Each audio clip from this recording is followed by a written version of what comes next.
आज होली है। पूरे प्रदेशवासियों को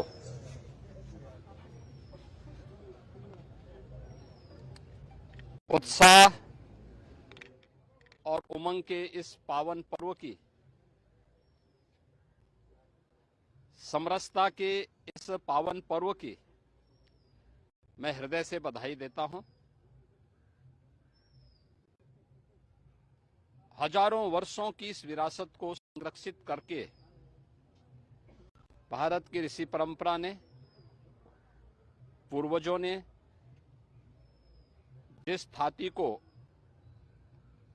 सौंपा है, उसको वर्तमान पीढ़ी उसी उमंग और उत्साह के साथ आगे बढ़ा रही है। आज पूरे प्रदेश में हर तबके का व्यक्ति, वह क्या बुजुर्ग है, क्या युवा है, क्या महिला है, क्या पुरुष है, हर सनातनी इस पावन पर्व के साथ जुड़ करके आनंद की अनुभूति भी कर रहा है। अगर कहीं कोई मनमुटाव, बैर भाव किसी भी स्तर पर रहा हो, उसको समाप्त करके समरस समाज की स्थापना की दिशा में एक नए प्रयास को आगे बढ़ा रहा है। वास्तव में उत्सव का यह पर्व, उमंग का यह पर्व तब आता है जब शांति होती है, सौहार्द होता है, सुरक्षा का भाव होता है, एक विश्वास होता है। और उत्तर प्रदेश और पूरा देश आज इस विश्वास के साथ आगे बढ़ा है। एक नया भारत का दर्शन हो रहा है। एक नए भारत, जो विकसित भारत बनने की दिशा में अग्रसर हुआ है, आज प्रधानमंत्री मोदी जी के नेतृत्व में मजबूती के साथ विरासत और विकास की प्रक्रिया का हिस्सा बना है। ये हम सब इस बात पर गौरव की अनुभूति कर सकते हैं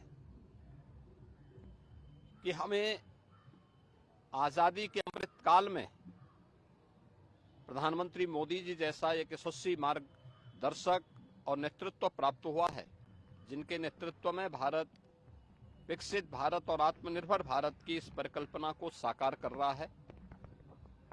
उत्साह और उमंग के साथ ये पर्व और त्योहार आज आनंद के साथ आगे मनाए जा रहे हैं।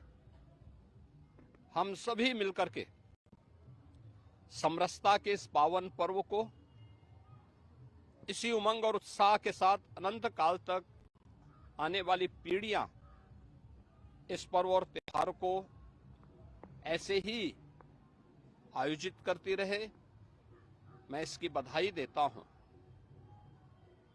होलिका दहन के सभी कार्यक्रम सकुशल संपन्न हुए। उत्तर प्रदेश में 1,61,000 से अधिक स्थानों पर होलिका दहन के कार्यक्रम संपन्न हुए और सभी शांतिपूर्ण तरीके से, उत्साह के साथ सभी आयोजन संपन्न हुए। स्वाभाविक रूप से होलिका दहन और उसके बाद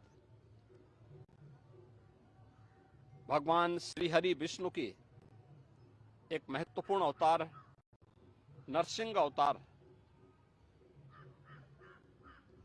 समाज में जहां कहीं भी अराजकता है, अव्यवस्था है, अशांति है,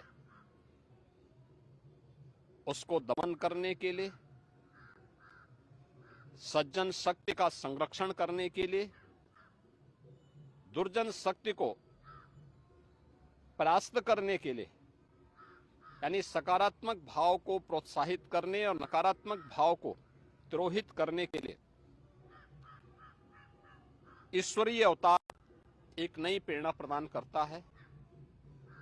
हर कालखंड में यह अवतार किसी न किसी रूप में हम सब के सामने होते हैं, बशर्ते उनके अनुरूप हम सब भी प्रहलाद के रूप में, कहीं सबरी के रूप में, कहीं हनुमान के रूप में, कहीं अर्जुन के रूप में अपनी भूमिका को ईमानदारी पूर्वक निर्वहन करेंगे तो सकारात्मक शक्तियां मजबूत होंगी, नकारात्मक ताकतें परास्त होकर के पराभव की ओर अपने आप ही जाएंगे। होली का यह पर्व आपसी बैर भाव को समाप्त करने, प्रेम और समरसता पूर्ण माहौल के साथ इसे आयोजित करने की एक नई प्रेरणा दे रहा है। मैं इस अवसर पर पूरे प्रदेशवासियों को होली के इस पावन पर्व की हृदय से बधाई देता हूं, अपनी शुभकामनाएं देता हूं।